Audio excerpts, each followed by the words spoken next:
Welcome to Bridging Chicago, a podcast that aims to connect our listeners to Chicago's business, community, cultural, and charity leaders. Hello, and welcome to another episode of the Bridging Chicago podcast. I'm Nathan, your host for today's episode. I'm so excited to be joined by the CEO of Lincoln Park Community Services, Cheryl Hamilton-Hill. So Cheryl, thanks for joining me today. Thanks for having me. Yeah, we were so excited to hear about your program and what you're looking to do or what you are doing here in the city. But we always like to backtrack and talk about, we are Bridging Chicago, so we like to talk about your Chicago story, about how you came to be here and about your experience with our city so far. All right. Well, I came here from Washington, D.C. About 4 years ago. I worked on the Hill there as a consultant, and an organization asked me to come and help get a youth shelter started. So while I was working on some legislation up there for anti-trafficking, that's how I became familiar with some of the work that was being done and what was needed. So came here, got a youth shelter up and running, and was actually going to go back to Washington, D.C.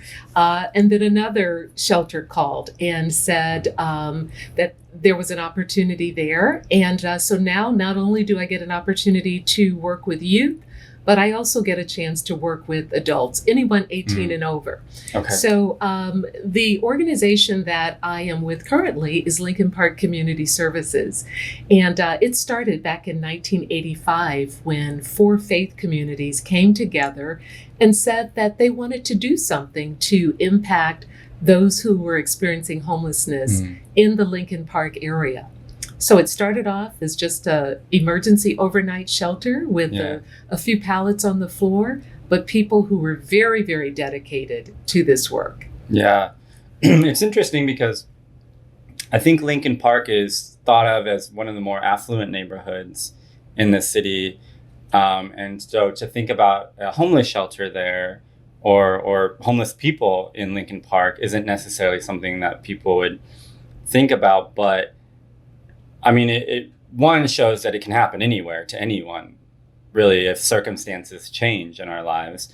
But also, it shows that the city, this is a very vibrant city with neighborhoods, but it is also takes some work to live in this city. It can be tough to live here sometimes. Absolutely. And you're correct. Lincoln Park is a very affluent area, but that's why a lot of people come there, is because there are resources available to assist individuals. So if you think about someone who, I'll use this as an example, panhandling on the corner.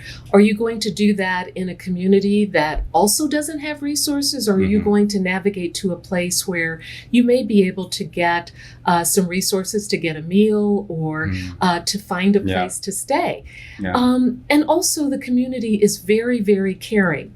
While at our organization, we serve people from all over the community, not just in Lincoln Park. Okay. So people will navigate to our organization because they've heard about us, they've heard about the services that we provide, and we're getting people housing. Yeah.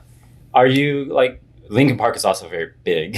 So I know it stretches from, I don't even know how far it is, but I know it's obviously the actual park near the lake. And then also the Apple Store area on North and Clybourne is also Lincoln Park. So it's just such a big neighborhood. Are you closer to the park area, DePaul, the business area? Where in that park area do you lie? Well, you have actually hit on both of our locations. So we have one in Lincoln Park, which is on Fullerton Parkway, and it is right down the street from DePaul University. Okay. The other one is on Sedgwick in Old Town. So it's right between North Avenue and Division Street, right on the Brown line.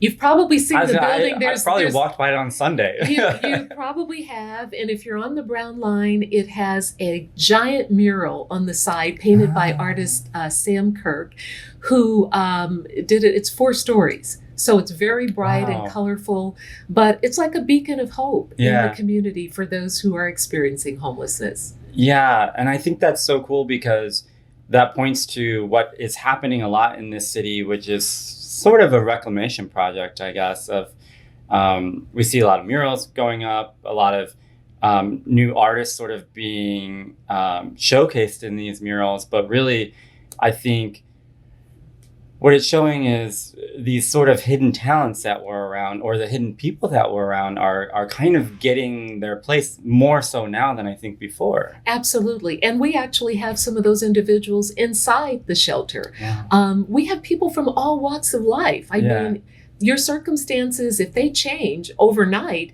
that means that you could be on the verge of homelessness or actually experience homelessness. If you don't have a job, if you lose your job, or if you lose your housing, what are you going to do? Some people don't have family here. Others don't have additional resources. And so in some cases, individuals are one paycheck away from experiencing homelessness. Yeah.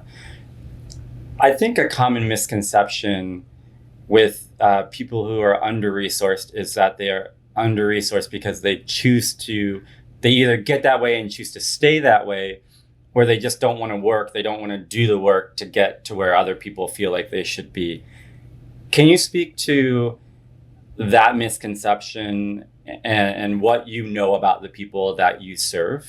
It is a big misconception. There's not one person that I have met that wants to be homeless. Yeah. And so when we hear that, we always try to make sure that we are educating the community to make sure that they understand these are people who have jobs. These are people that have education. These are people that have had all sorts of resources in some case, but something has happened. Yeah. So it could be the death of a spouse or partner that put them in a situation. We have had situations where individuals have identified as gay and their family members have put them out of their homes. Yeah. We have had seniors who have had their Social Security checks taken by people who should be caring for them, and it left them in a homeless situation. There are people that have experienced mental health challenges, physical health challenges. There are individuals who have suffered from domestic violence or have drug addiction. There are so many reasons that people end up coming through our doors, but we don't offer any judgment. If you come through our doors, we are going to do whatever we can to assist you, not only in stabilizing your situation. So if you need employment, we're going to help you get a job. If you need counseling or support in that way, we're going to get you to a doctor. We're going to get you to that mental health professional. We're going to make sure that you have financial literacy training. All of the things that help everyone be stable in their own environments. That's what we try to do before we place you in your own home. Yeah. I was just thinking about this as you were talking, because the work that you're doing is not only to help stabilize them and to help them provide for themselves and their families, but it also is bringing all of that into the community of Chicago, and all of that, the work, the effort, the economic impact, but also the creative, the art, all that goes right back into the city. Absolutely. So when we are able to get someone off of the street, it is a benefit, not only for that individual, but when we talk about how generous people are in the community and what they're doing, if we can get another person employed, that contributes to the economy. If we can get individuals from utilizing the hospitals as their place to get medical care when it's not an emergency, as an example, stressing that system. If we can make sure that we help an individual, that can help generations. If we're able to put someone in a place that they are able to provide for their family, not only short term, but long term. So when you have that type of economic support, it really has an impact, not only right now, but for future generations. Yeah. Let's talk about two resources that I've heard from various people working in these industries that are some of the more foundational ones, and I'm thinking of housing and education. We've had a lot of people come on the podcast talking about these two things and why these two foundations are so important when it comes to doing this kind of work. So housing in Chicago has a very interesting backstory. Public housing, especially the way that Chicago handled it and how we ended up with these neighborhoods and these situations that we're in, where some neighborhoods are thought of as worse than others. What is so important? I mean, obviously people know it's important for people to be housed, but what is so important about just not having people just be housed, but housed in a way to where they can maintain, sustain, and have that security of having that place for them and even for future generations, of actually owning property versus like being placed in property? Absolutely. So first of all, we have to have affordable housing. Yeah. So if I have a job that I'm working every day, but I still can't afford the rent, which is the case with some of the guests that we have at our organization, then it's difficult for me to break that cycle. I can never get out. So first we have to start with that affordable housing, but also making sure that individuals have the ability to maintain that housing. So we make sure that folks know how to take care of a household. Yeah. What does that mean? How do you learn how to manage your checking account and making sure that you are able to pay bills and manage everything within a household? Those are important life skills that we teach in our organization. We don't make any assumptions for people coming in. Individuals, in some cases, have lived on the streets for 20, 30 years. And so a lot has changed. Technology has changed. Resources have changed. So we've got to make sure that individuals are prepared. It's one thing to say, well, here's a house, we're putting you in it. But if you are not ready, you don't have the skills that are necessary in order for you to maintain that household, it could be a revolving door and individuals could find themselves back on the streets again. And that's not what we want. We know that the way that we serve individuals, they are stable in their housing and we work with them long term. So when individuals get housed, we call them graduates. And once they are graduates, they still have the ability to access our counseling team. They're able to access support. So if they feel that they're not supported or they're isolated in any way, our team is still there to help them. And when you have that support, what we find is that individuals are able to stay in their homes a lot longer than they would be without that type of support. Yeah, and I think a lot of ways they're doing it in a way that they can, it's like they have this plan and they can say, I can do this. Like, I may not be able to do it the way that they're doing it or they're doing it, but I can do this because it's, they're invested in that, I would assume. It's something that it's a goal that they have that is their own, that they can have these markers of achievements and actually have that satisfaction of accomplishment, I would think. Absolutely. And you hit the nail on the head, because when individuals come to us, we meet them where they are. No two plans are the same. No two journeys are the same. So it may take someone, a couple of months. Others, it might take a year or so before they are stabilized. But we're going to work with them every step of the way. And what may work for one guest does not work for another guest. And so all of their plans are completely different. That's so good. Yeah, I'm really happy to hear that, because I think that this work is really important.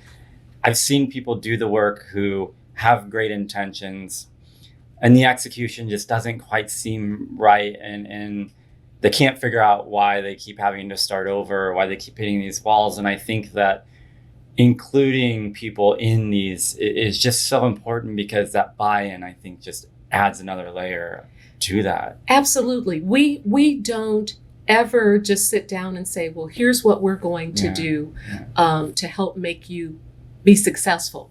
This is hand in hand. We're walking right beside the guests that we are serving, and we work these plans together. We've got to make sure that we have all of the appropriate information. We understand what their goals are. Just like I want to know, my goals and the goals for my family. It's the same for individuals who are experiencing homelessness. Just because they're having that moment It's the reason we don't say that person is homeless, because that's just a point in time. Yeah. You're experiencing homelessness because it's just right now. It's not forever. Yeah, there's a lot. There's so much to unpack here, and so I'm just thinking of things that it's like there's a lot of hope in all this. And even when you're talking about something as difficult as homelessness or as allocating resources, I think there's so much hope in saying, you know, there are organizations like yours that are doing so much good work. But what I'm thinking about on the other end are the people that are giving to these organizations and their expectation. Do you see that people who give to organizations like yours and other nonprofits, non-government organizations, do they have an expectation of what they think should be done with those resources that they're giving? Absolutely. And we want to meet those expectations. You know, there are so many people in this community that have such big hearts. I know that we experience this at Lincoln Park Community Services. We have volunteers and supporters that have been with us since the founding of the shelter. They've been there every step of the way. Yeah. And what they have is the best interest for the guest. Yeah. And so they know what some of the needs are because they've been around for a long time. You know, first of all, we're going to meet the basic needs of everyone who comes to us. We're going to make sure that you have food, you have a clean shower, you have clean clothes, but also that we can begin the process of stabilization. And people do, when they are making a contribution, they want to see a difference. Yeah. And we want to make a difference. Yeah, yeah. And so the expectations are high from people who make contributions, but we also have high expectations. Yeah. People that are working here, they can work so many other places and do good work in so many different fields, but they have chosen to do this type of work. And it's not easy. Yeah. Every single day you're working with people that have significant challenges, but they come to work every day, rolling up their sleeves, wanting to make sure that they are providing the best support to individuals who need us the most. Yeah. Let's talk about education, because that's another one of those foundational resources that has obviously very early impact on when kids even are able to access educational resources, whether it's preschool or kindergarten, or even some later, whether they're able to stay in school, and whether those schools are resourced in order to educate the number of kids that they're seeing pouring into these schools, which seems these class sizes seem to be getting bigger and bigger. So for educational resources, what is it that your program focuses on with that, or what is something that you hope to focus on with sort of changing that narrative? So, you know, we have so many partners in the community. It's important for us to understand what's going on with the youth that are experiencing homelessness. Yeah. And so, you know, we're not in the early education part of this work, but we do have partners that are out there. And what we know is that when we can make sure that young people have the tools that they need, but more importantly, that they are equipped with people who care about what's happening with them. So we find a lot of times that, you know, some of the youth are discouraged because they may not have the support that they need. And what we find is that having a listening ear, feeling respected, feeling heard, those are all important things that young people always tell us. And so sometimes it's just about having a conversation, listening, making sure that someone is able to voice their concerns. You know, we always talk about education and how important that is, and education comes in different forms. It's not always a four-year university. It's not always a technical school. Sometimes I can be educated in other ways, but making sure that I'm always learning, making sure that I'm always able to share with young people from a very early age. So, you know, I'm a believer in starting to read to your child when they're in the womb, because, you know, and creating a sense of learning all the time. It makes children curious. And when they're curious as children, they'll be curious as young people, and they'll be curious as adults. And so individuals don't lose that just because they are experiencing homelessness. And so there are a lot of children in this community who go to school every day without having a place to lay their heads the night before. If you can imagine, even trying to study, to do your schoolwork when you're living on the streets or you're living under a bridge or viaduct, you don't have the resources that other people have, but you still get up and you go to school and you try to learn as much as you possibly can. That's where the resiliency starts. And we see that even when individuals have experienced homelessness in their later lives. If they've been equipped with those tools early on, you can see that they have that survivor mentality when they come to the organization. Wow, that's pretty powerful, because I never thought about the fact that there are kids, not just kids, but adults who are, they're doing life. They're trying to provide in whatever way that they can, and whether that's, trying to get resources from people to be able to just buy a meal, or, maybe collect resources to get a tent to live in one of the park areas or something, or finding someone like you to help them with, moving past that moment. I hadn't really thought about the fact that the work that they're doing in their own lives to change their situation is equally as important as the rest of us coming around them and helping lift them up. Absolutely. And the biggest thing that I think we have to provide people first is hope. I've spoken to so many people over the years where they've experienced homelessness for a long time. And often when they come to us, they're surprised that we know their names, we're talking to them every single day. And we hear that, when folks are living on the street, so many people pass them by. They don't make eye contact. They don't have a kind word to say. And sometimes they say that that's all they need in order to get to the next day, is that someone has paid attention to them. It's not about, collecting money or getting other things from people who are passing by. It's being acknowledged as a human being. When I walk down the street, it's probably because of my upbringing in Omaha, but, I speak to everybody. I make eye contact, I say hello, and it doesn't matter who it is. And if they don't speak, it's okay. But what I have done is said, I see you. You're a human being and you are an important part of this planet. You have some value. You have absolute value. And so when we get an individual that comes to us, it's one of the first things that we do is we make sure that they feel good and that they have hope.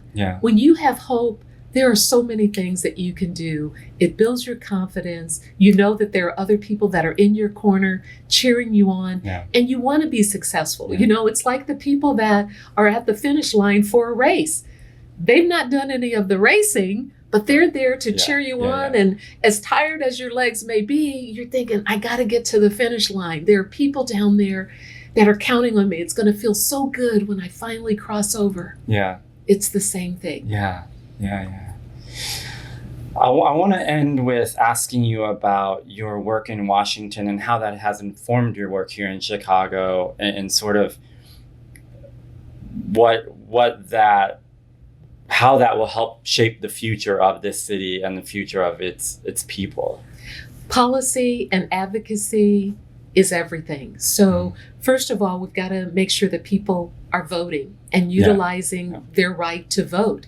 It really does mean that you need to get out, meet with your elected officials. These are people that we're putting in charge to make the difference when they're voting on things that you care about. So if you care about people that are experiencing homelessness, get out there and advocate for them. Make sure that your elected officials know where you stand on the issues. And you should also know where they stand on the issues. we can all make a difference. Don't believe for a second that your vote and your voice doesn't count, because it is the advocates that are making a difference in these individuals' lives. If they are not able to advocate for themselves, they have to have people that are doing it on their behalf. And I got a chance to see that every single day in Washington, D.C. People from around the country, around the world, came to the center of what is considered democracy to have their voices heard, to understand how to navigate that legislative process and get to the ear of those individuals who are elected officials. And thankfully, here in the state of Illinois, we have had individuals who have heard our voices, who are making investments in our community and in our organization to make a difference. I was watching an interview with Condoleezza Rice, former Secretary of State, where she was talking about the United States' responsibility in helping the world, humanitarianism, and saying the weight of the United States around the world, is heavy because of our democracy, because of our economic status, and because of the other countries who are economically well don't necessarily have the same democratic structure or mindset that we do. And so the weight does loom heavy. For Chicagoans, what is the weight of our responsibility with other Chicagoans and other people who we may not even realize are there, who are looking for resources, who are looking for people to help them get past a moment and into their next moment?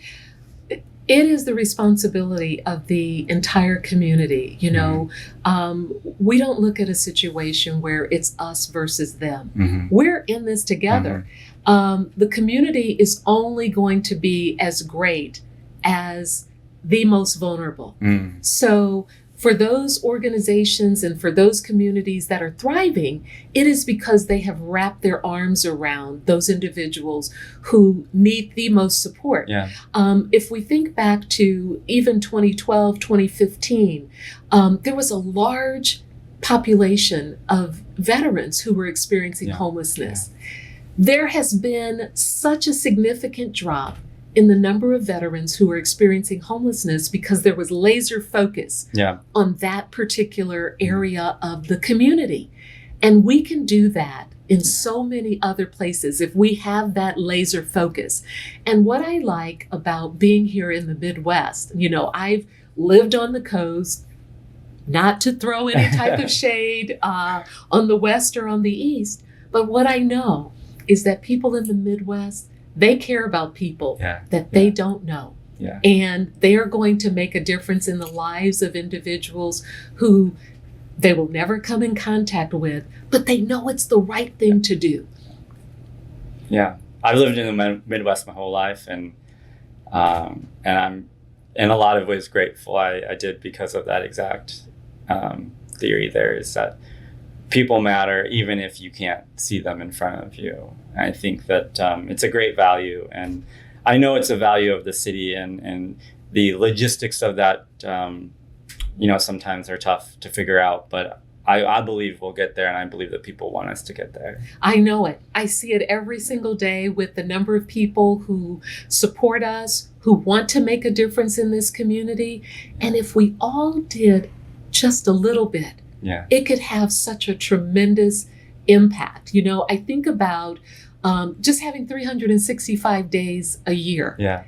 If we had one person who decided to prepare a meal for the shelter guest each day, just one person. Think about gathering your group of friends, your social club, your university colleagues, the people that, attend your religious institution, or the people that are on your block. Just get together and say, you know what? We can go prepare a meal at the shelter, or we can go in and sit and be mentors to folks. We can go in and do resume writing. We can teach a yoga class. We can do a variety of things that can help make a difference in the lives of people who we may never know. I know I have been incredibly inspired by what you've been sharing. And I think, as well as being inspired, learned a lot. And I think those two things for me they have to lead to action, and I know that they will for other people too. So thank you so much for sharing that with us today. Thank you so much for having me. Yeah. I always enjoy talking about our organization, which is Lincoln Park Community Services, and the people that we serve every single day. Yeah. Thank you for your work, and everyone there. We're happy that you're doing it. So we want to thank you also for tuning in to this episode of the Bridging Chicago podcast. Be sure to visit the Lincoln Park Community Services website at www.lpcschicago.org, or visit their Instagram, Facebook, and Twitter, where their handle is @LPCSChicago. You can listen to all the previous episodes of the podcast at www.bridgingchicago.com, as well as connect with us on Twitter and Instagram, where we're @BridgingChicago. Thank you again, and we'll see you on the next episode of the Bridging Chicago podcast.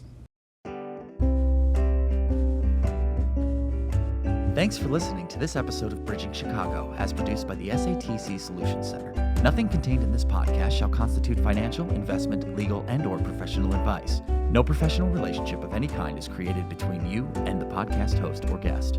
You are urged to speak with your financial, investment, or legal advisors before making any investment or legal decisions. Furthermore, the opinions expressed in this podcast are not necessarily the opinions of SATC Solutions Center, SATC Law, or any of its employees. This podcast is created by the hosts and guests' individual capacities. All opinions on this podcast are or have been rendered based on specific facts, under certain conditions, and are subject to certain assumptions, and may not and should not be used or relied upon for any other purpose, including but not limited to, or use in or in connection with any investment purposes or legal proceeding.